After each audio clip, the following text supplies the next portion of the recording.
probably fair to say that we lived with a bit of a house of cards. Let's go back to the end of World War II. It had been 20 years since the Depression started. There were 20 years, therefore, of pent-up demand. Frankly, you could make anything in the American consuming public with what, starting in 1946, and that's roughly what happened. It didn't take a whole lot of genius to run a company.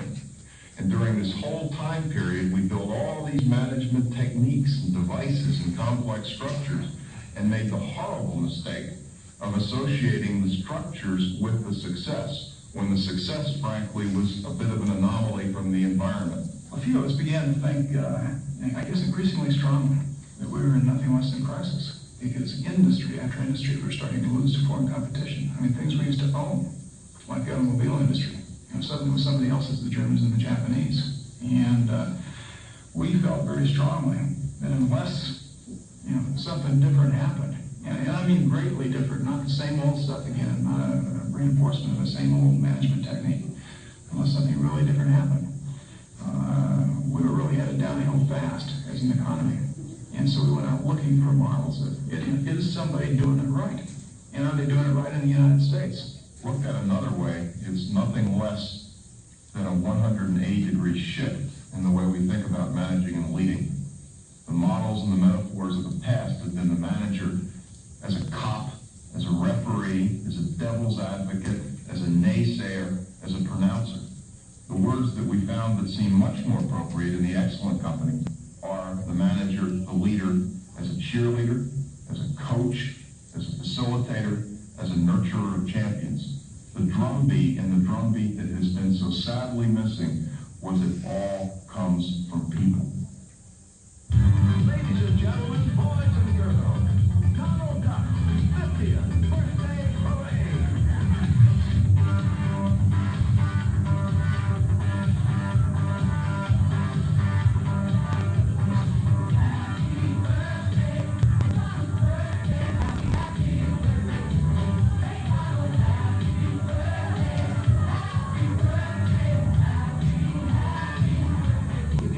For excellence in American business, this parade is a good place to start.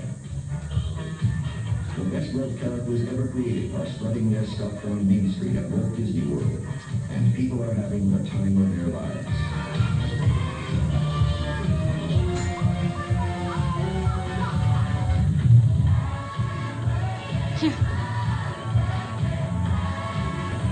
Disney Productions theme parks are designed and managed with only one thing in mind: satisfying the customer. When it comes to providing an entertaining vacation land for the whole family, Disney has no peer.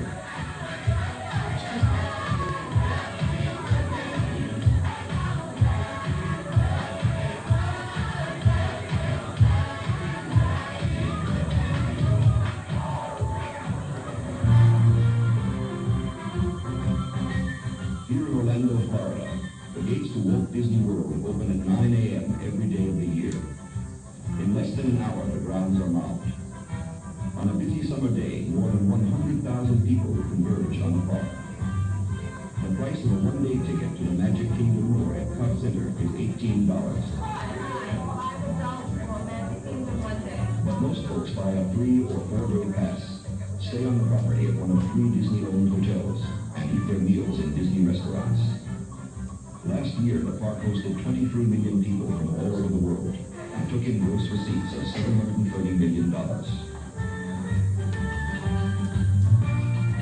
What is it that attracts people in these numbers? In a word, the irresistible magic of Disney make-believe. Mickey Mouse, the park trademark, is the emblem of that magic.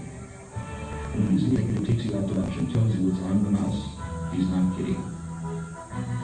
But how is it possible to sustain a seamless world of make-believe in the midst of this teeming crowd?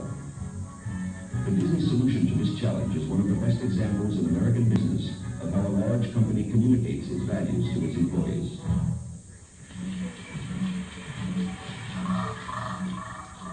The world of make-believe isn't real. It's a continuous performance occurring all around you.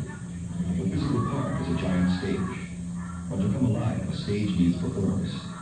What Disney does better than anyone else in the business is train its employees to be performers in a live show. Come on, raise them real high and repeat after me. I hope. We never return. We'll be in good shape. If we leave civilization behind, we enter the mighty Amazon River of South America. Oh, look at this. We're moving into a pool of dangerous hippopotami. Take it easy, Mr. Traveler. But watch out for these guys. They are dangerous. We've been sinking our boats all week long. There's a charger on the left, and another on the right, guys. We're in headhunter territory now, yeah. Every smallest detail of the company's elaborate training program is designed to create an awareness in its employees that Walt Disney World is, above all, show business. 10 minutes for the jump and you forget your manners. There is no personnel office here. You are hired at Central Casting. And on day one as a new hire, everyone is required to take Traditions 1 at Walt Disney University. Does anybody know all 7 dwarfs? Anybody got all 7 dwarfs? Go ahead. Dark, sleepy, grumpy, dozy, sleepy, happy, and droopy. No, we got 6 out of 7. What's the 7th one? Bashful, that's right. You got them. The day begins with apparently trivial pursuits, but there is method here. As the trainer drills his class about Mickey and Snow White and Fantasia, he enfolds them in Walt Disney's vision of the Magic Kingdom. He creates the illusion that Walt himself is present in the room, welcoming the new hires to his personal domain. The object is to make these new employees feel like partners with the park's founder, sharing a mission to create the most wonderful place in the world.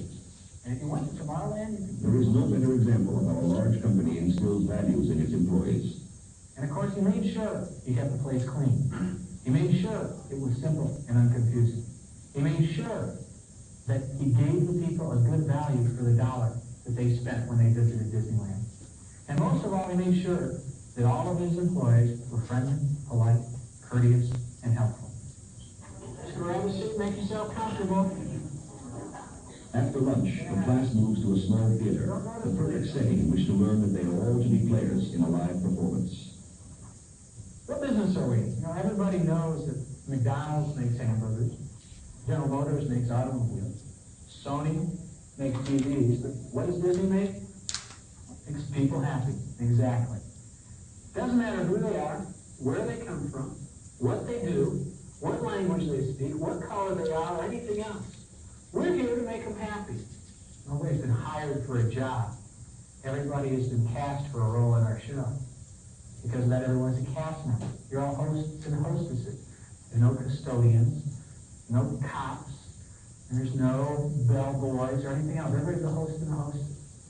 We also work on stage. We take a break, we go backstage. We wear a costume, not a uniform. Of course, we deal with an audience, not a crowd. That audience is made up of guests and of visitors, not of tourists. But not just what business we're in. We are tourists.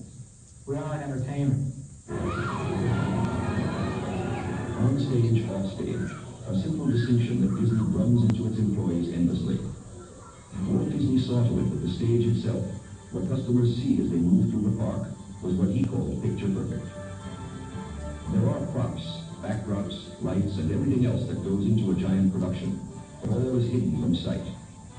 In the days when Disney toured the park in person, he made certain that nothing was allowed to mar the picture. Today, 17 years after his death, custodial crews sweep and polish the park around the clock.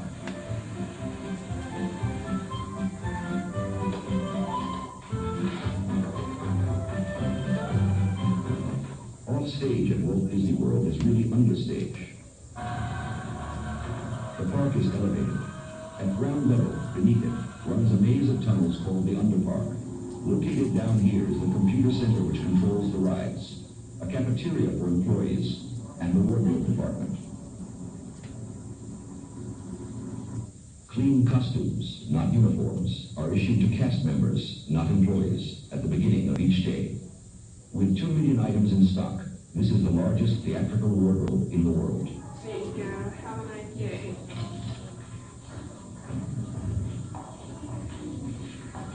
In the Underpark, strictly off limits to customers, employees may smoke, eat and drink, fix their makeup, and in general behave as they do in the real world. But once they ascend from the tunnel and enter the Magic Kingdom through inconspicuous doors in quiet corners, they are on stage again and expected to perform.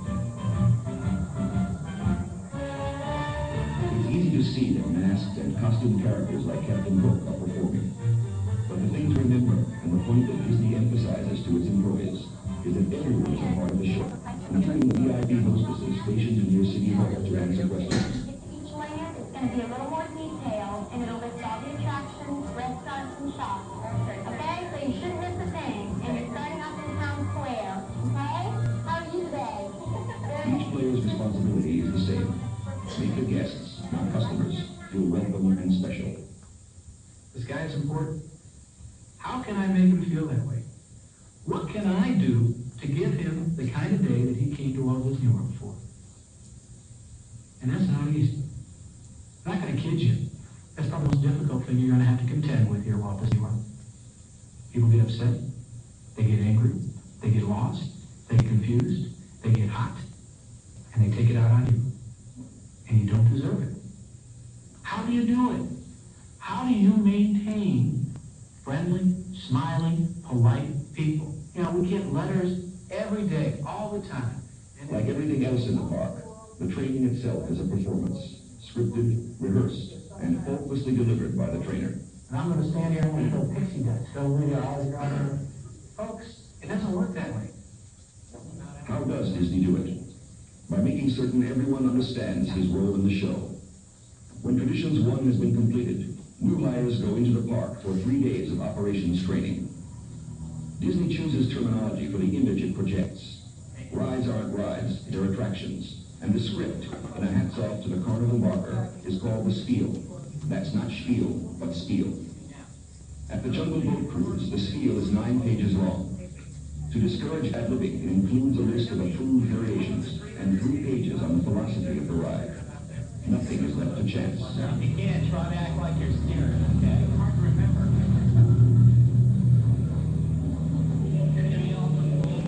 And it looked like we stumbled into the sacred bathing pool of the elephant. Whole herds of playful Indian elephants migrate through every day. Okay, look out ahead. He's coming up, Paul. Oh, he's coming up the way. Looking back. Oh, you're looking down over there. Just to get us down. Go. Okay. Just now. Okay, yeah, all right. Turn around as much as you can. So lean in. Okay? Make it look as dramatic as you can. You gotta make it look like you're gonna get wet. Okay? Lean in. You're scared as they are. Okay? You're just driving the boat. You want them to lean in as much as they can. I want to keep them right out. I'm working with my trainer. He showed me a lot about different things you can do to line them up, to get their mind off of it. When they start out on the Jungle Cruise, they're going into the jungle. They're no longer anywhere except for the jungle. And it's my job to take them away and put them there. What is the show supposed to tell? What is the show going to be about? Well, the Donald Duck Parade, and what it is a tribute to Donald Duck because it is his 50th birthday. But it isn't only the obvious performers who are trained. To make a customer feel special as you point the way to Fantasyland or the nearest restroom requires its own kind of training. Okay, perfect. You're welcome. The minute you walk through City Hall and you're out here on Main Street, then we're on stage. You need to be all smiles. That's what the guests remember. They remember what that person said to them, what that cast member told them when they were in front of City Hall, and that you were smiling or that you took extra time with them. Those are the important things. Okay, Alan, you're making your rounds. Everyone is taught a role. Sweeping up the park seems a simple task, but Disney knows that these custodial crews will receive more questions from customers than anyone else in the cast. Same time, you have to be courteous, and be aware of the guests around you and their questions. And even though you get the same question asked 3 or 4 times, you got to remember each time it's a different guest asking it. Those trained longest and hardest are the Disney characters. And watching them learn the steps and gestures that make each one of them unique is a real treat. But this part of the training we are not allowed to show. Disney knows that these creatures are the wellspring of the enchantment which is its stock in trade, and protects them fiercely. The most strictly enforced rule in the park is that no one outside the cast shall ever be permitted to see a character with his mask off. The illusion must be maintained. These players are taught never, under any circumstances, to break character. We tried to peek behind the mask by filming Goofy in the Underpark before he went on stage. But even down here, because we were there with our cameras, Goofy played Goofy. The key to Disney's success is its commitment to making sure that people who come here have a good time, and the training program the company has developed to achieve that end. Disney will go to any lengths to make certain that every one of its 19,000 employees understands its credo and the importance of his or her role in the show to creating the world of make-believe. The payoff is plain to see. The Magic Kingdom truly becomes a magical place.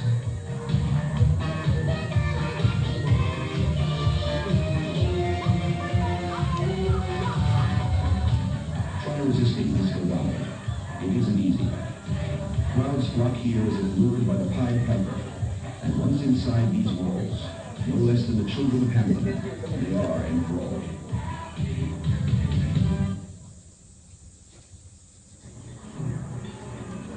This isn't Walt Disney World.